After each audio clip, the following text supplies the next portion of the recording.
Madhya Pradesh board कक्षा 9वीं वाले सभी प्यारे भैया बहन जो गणित विषय में फेल हुए हैं और अब अपनी पूरक परीक्षा देना चाहते हैं, तो प्यारे बच्चों ये आपका गणित विषय का पेपर है जो आपको परीक्षा में प्यारे बच्चों 100% आपको दिया जाएगा और आपसे ये सारे प्रश्न पूछे भी जाएंगे। इसलिए आपसे मेरा यही कहना है कि आप इन सभी प्रश्नों को क्या कर लीजिएगा, रट लीजिएगा, याद कर लीजिएगा, क्योंकि ये प्रश्न परीक्षा में छप रहे हैं। तो आइए शुरुआत करते हैं हमारे प्रश्नों से जो परीक्षा में आपको दिए जाएंगे। प्रश्न यहाँ पर आप देखिएगा प्यारे बच्चों, आपकी स्क्रीन के सामने वो सारे प्रश्न आ चुके हैं जो परीक्षा में आएंगे। ध्यान रहे, निम्नलिखित में से कौन सी संख्या अपरिमेयी संख्या है, प्रश्न आपसे पूछा गया है। तो प्यारे विद्यार्थियों, अपरिमेयी संख्या के रूप में बताना है 1/2 जो है वो एक अपरिमेयी संख्या होती है, तो 1/2 करनी 2 बताना है। ठीक है, ये एक कैसी संख्या है, ये अपरिमेयी संख्या होगी। अगला प्रश्न आएगा, ध्यान से देखिएगा, 2 + √2 2 - √2 का जो मान होगा वो कितना होगा, तो इसमें आपको 2 बताना है। इसका मान कितना हो जाएगा, 2 हो जाएगा, तो 2 ध्यान रखना है। जो बच्चे हमारे साथ नए जुड़े हैं प्यारे बच्चों, आपके लिए ही मेहनत कर रहा हूँ, तो आप वीडियो को लाइक ज़रूर करें। चैनल पर जो बच्चे नए जुड़े हैं तो समस्त विद्यार्थी चैनल को सब्सक्राइब करके रखें। आपके लिए मेहनत और प्रयास लगातार करूँगा, ये मेरा आपसे वादा है। निम्न में कौन सा बहुपद है, तो बहुपद कौन सा हो जाएगा, इसमें लिखना है 4x² - 3x + 7। वहीं अगला प्रश्न आएगा, ध्यान से देखिएगा, बहुपद x² + x - 6 का एक गुणनखंड x - 2 है, तो दूसरा गुणनखंड क्या होगा, तो दूसरा गुणनखंड हो जाएगा x + 3।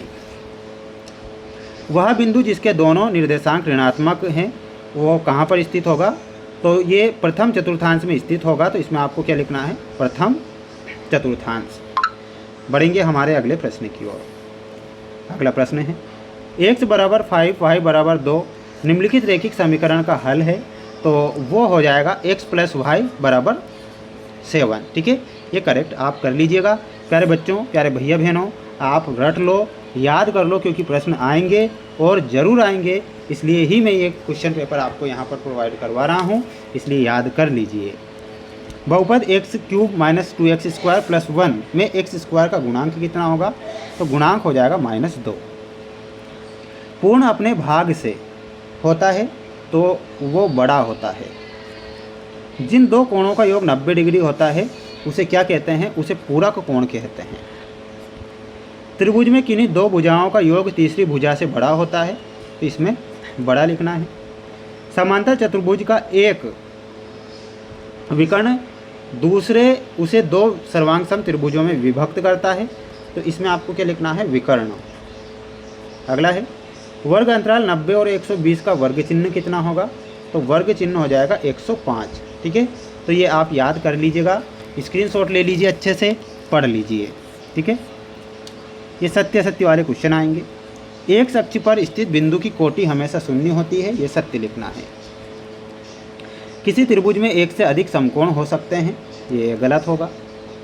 जब 3 या अधिक बिंदु एक ही रेखा पर स्थित हो तो वे संरेख बिंदु कहलाते हैं, ये सत्य होगा। अर्धवृत्त का कोण 180 डिग्री होता है, ये आपका गलत होगा। असमान त्रिज्याओं वाले 2 वृत्त सर्वांग सम होते हैं, ये भी गलत। वर्ग अंतराल 20 और 25 में 20 उच्च सीमाएं, गलत होगा। ठीक है, तो ये आप इसका एक स्क्रीनशॉट ले लो जल्दी से। बढ़ेंगे अगले क्वेश्चन की ओर। बिल्कुल प्यारे बच्चों, ये प्रश्न आएंगे इसलिए याद तो करना ही पड़ेगा। द्वितीय चतुर्थांश में स्थित एक बिंदु, तो इसमें आपको मिलाना है ऑप्शन नंबर ए। 2x + 8 का शून्यक ऑप्शन नंबर डी से मिलाना है -4। वर्ग का प्रत्येक कोण 90 डिग्री। समबाहु त्रिभुज का प्रत्येक कोण क्षेत्रफल पूछा है, तो ऑप्शन नंबर ए से बताना है। अर्धगोले का पृष्ठीय क्षेत्रफल c πr²। वृत्त का क्षेत्रफल क्या हो जाएगा, 2πr²। देखिएगा यहाँ पर πr² 20 है। ठीक है, तो ये आपकी जोड़ी यहाँ पर कंप्लीट होती है। बढ़ेंगे अगले क्वेश्चन की ओर। ये आपके क्वेश्चन आएंगे एक वाक्य में, जो मैं बता देता हूँ आप सभी बच्चों को। आशून्य अचर बहुपद की घात कितनी होती है, तो आशून्य यानी कि इसमें शून्य लिखना है। कार्तीय तल में किसी बिंदु की स्थिति निर्धारित करने वाली क्षैतिज और ऊर्ध्वाधर रेखा का नाम लिखिए, तो नाम क्या हो जाएगा, यहाँ पर लिखना है क्षैतिज रेखा एक्स अक्ष ऊर्ध्वाधर रेखा, वाई अक्ष, ठीक है, एक्स अक्ष व वाई अक्ष।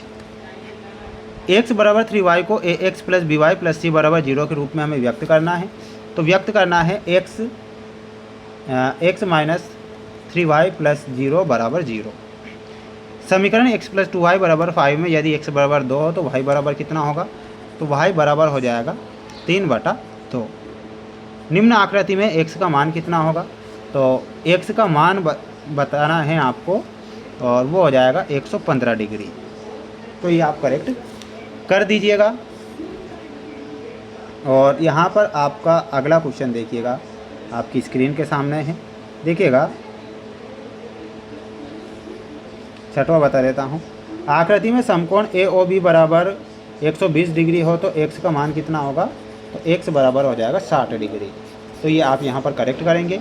सभी बच्चों से, सभी प्यारे भैया बहनों से मेरा यही कहना है कि जो क्वेश्चन बच रहे हैं इनके लाइव क्लासों में डेली क्वेश्चन बता रहा हूँ।